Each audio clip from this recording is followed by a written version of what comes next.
मैंने फ्रंट का keyboard purchase किया जिसका कीमत था 300 रुपये के आसपास। चलिए इसके अनबॉक्सिंग करते हैं, तो देखते हैं इसके साथ क्या क्या मिला है। ये है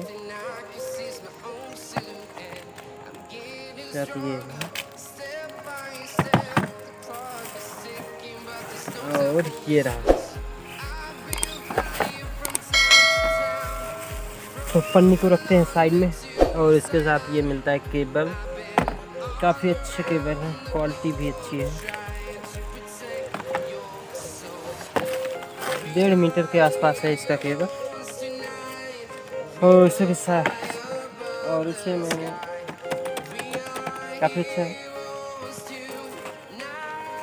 इससे हम अच्छी क्वालिटी का टाइपिंग कर सकते हैं। और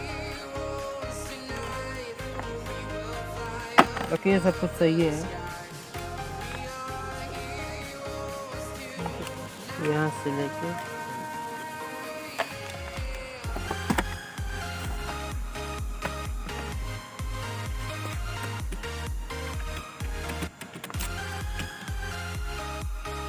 तो इसमें 3 LED है, जो कि यहाँ फर्स्ट वाला है और यहाँ से ऑन होगा तो आप इसमें ये सब टाइप कर सकते हैं। अभी इसे हम प्रैक्टिकली आपको दिखाएंगे भी।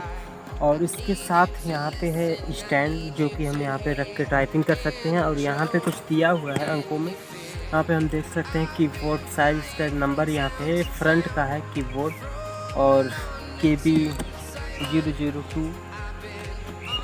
तो काफ़ी अच्छी क्वालिटी का है और आप इसे ईजिली यूज कर सकते हैं।